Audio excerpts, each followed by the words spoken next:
Pourquoi parle-t-on de carat avec un C pour un diamant et de carat avec un K pour l'or? Je t'explique.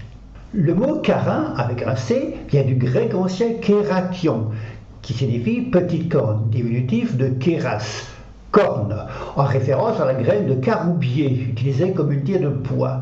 Ces graines très régulières en poids servaient autrefois à l'unité de mesure pour peser les pierres précieuses. Cette pratique remonte au Proche-Orient antique, aux alentours du IIIe siècle avant notre ère. Kéras est ensuite passé par l'arabe kirat, utilisé dès le 7e siècle, puis par l'italien carato au cours du XIIIe siècle, avant de devenir cara en français au XIVe siècle. Mais alors, qu'en est-il de carat avec un K, car c'est la même racine? L'anglais a adopté le mot carat pour désigner la pureté de l'or dès la fin du XVe siècle, et l'orthographe spécifique carat avec un K apparaît dès 1854 aux États-Unis en plein contexte de la ruée vers l'or californienne. L'usage de carat pour la pureté en britannique est encore valide, tandis que carat avec un K est exclusivement américain.